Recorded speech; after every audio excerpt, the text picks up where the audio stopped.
yan si Senator Bato can be as vocal as he wants. Sinigurado natin na yung mga socio-economic programs ng OVP ay nandun pa rin. In short, sa aming nakikita, capacitated pa rin ng OVP kasi dun sa kabuuan nilang budget, 600 million doon, pwede nilang gamitin for social programs.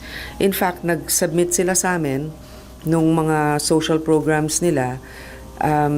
Meron doon medical assistance, burial assistance, libreng sakay.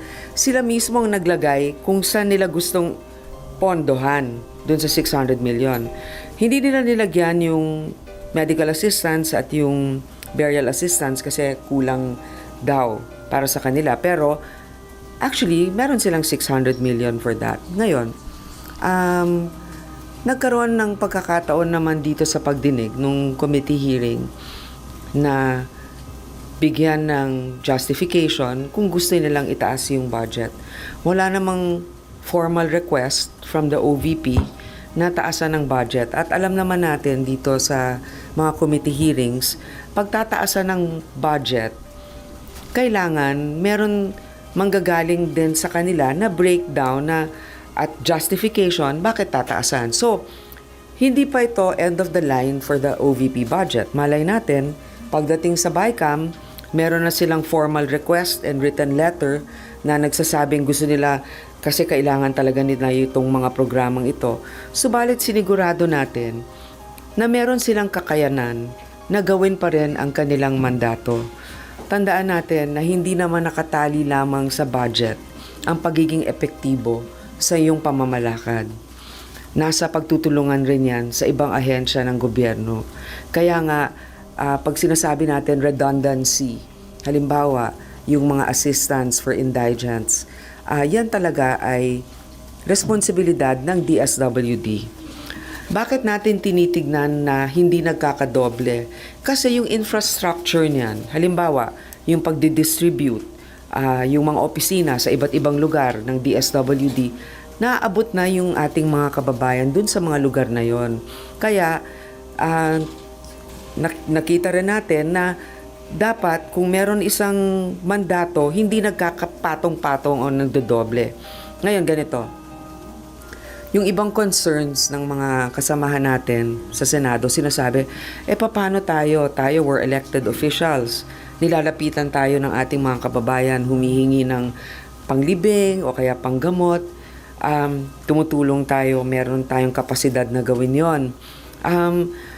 Meron tayong kapasidad dito din sa Senado na may kaukulang resibo o pirma na talagang nagpunta sa ospital.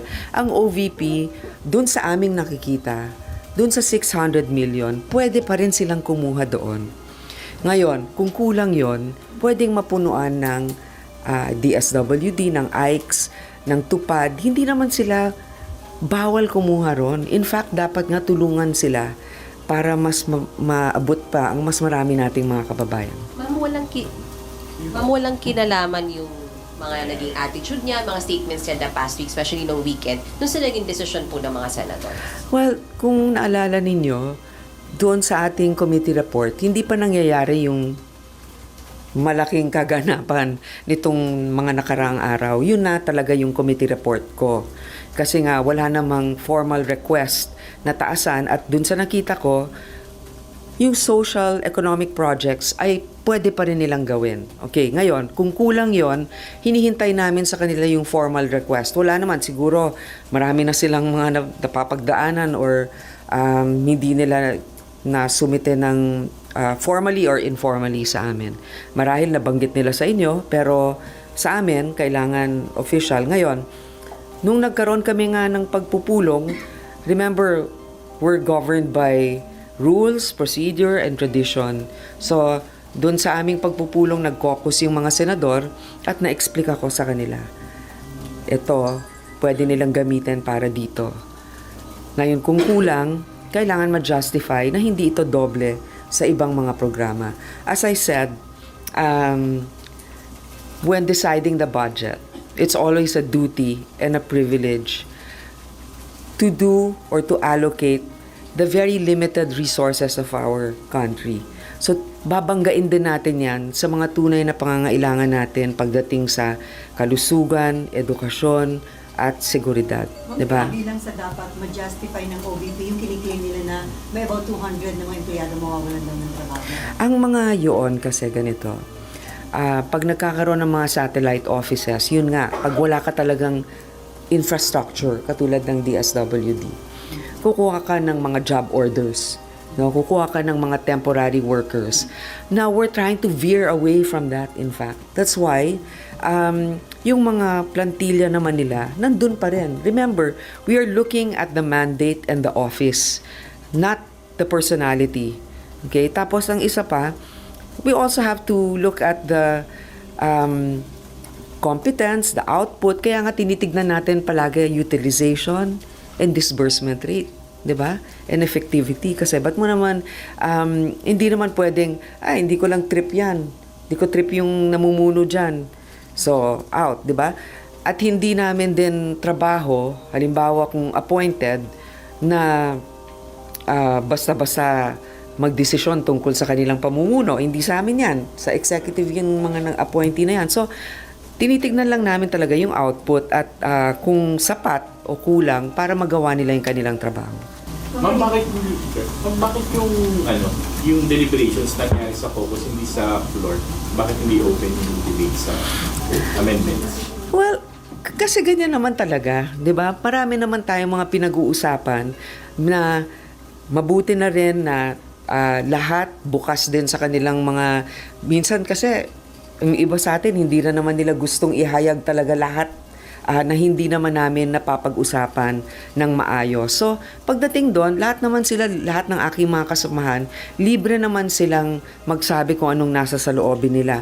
In fact, to be honest with all of you, may mga nandoon, at alam naman ninyo kung sino, ang talaga nagsasabing, itaas natin yung budget ng OVP para maiba lang tayo.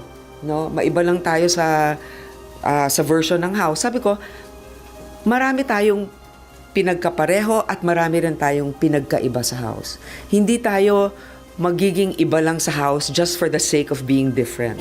Okay? As the chairman and also as the the chairman that deliberated on the budget of the OVP, nakita ko na merong pang socio-economic program. So pinakita ko, eto, kung gusto pa nila ng para sa panglibing o para sa education support, ganyan, pwede nilang kunin dito.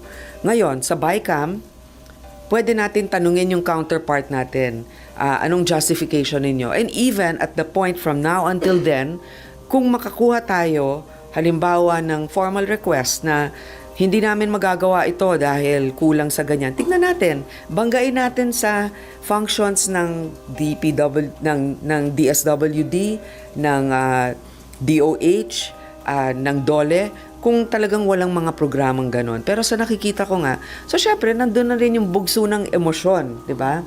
Gusto natin maayos ang proceedings. So katulad din ninyo, nag-uusap-usap muna kayo, ano ba mga itatanong natin sa ating press con? O pagdating doon, sige, game. Ganyan. Hindi naman sa may mga kailangan kaya nga pagdating doon sa lahat ng mga bumoto, kahit na nga yung minorya, 'di ba? Kahit na nga si Senator Risa, first time lang ata na bumoto for the budget ng approval, 'di ba? Kahit na si Senator Bato, 'di ba? Humarap pa doon para sabihin niya, 'di ba? Para masigurong mabilang ang boto niya. So yun naman yung sa amin na palagi we reach across the aisle and we understand and we realize that there are different opinions. But we also want to put our best foot forward. When we already present something, we want to make sure that we have the consensus of our colleagues para kung meron ng kailangan ibahin o palitan man dyan, ay nagkakaintindihan kaming lahat. Actually, Senator Bato conceded na kung hindi niya na-adjust dito sa caucus, what more sa BICAM? Dahil may mga congressmen na wala talagang maidadagdag pa doon sa OVP ba? Well, alam mo, unang-una, yan si Senator Bato can be as vocal as he wants. And if he has good reason to justify the increase, pwede naman yon. Pero ang para sa akin nga, siguro request and to make sure na hindi redundant. Yun lang naman eh. At na hindi maaape ang ahensya o ng departamento dahil magagawa pa rin nila ang kanilang programa. Ang sinasabi ko nga, they're capacitated with the budget that was given then. Remember, historically, yung budget ng OVP, about that range. Okay? Tumaas lang talaga nung 2023 by leaps and bounds. Hindi natin alam kung bakit. But that's why we always have a budget yearly because we have to evaluate. Is it really the right figure that we have given them in the past? What have they done with it? And there are certain programs, for example, that are still under COA scrutiny.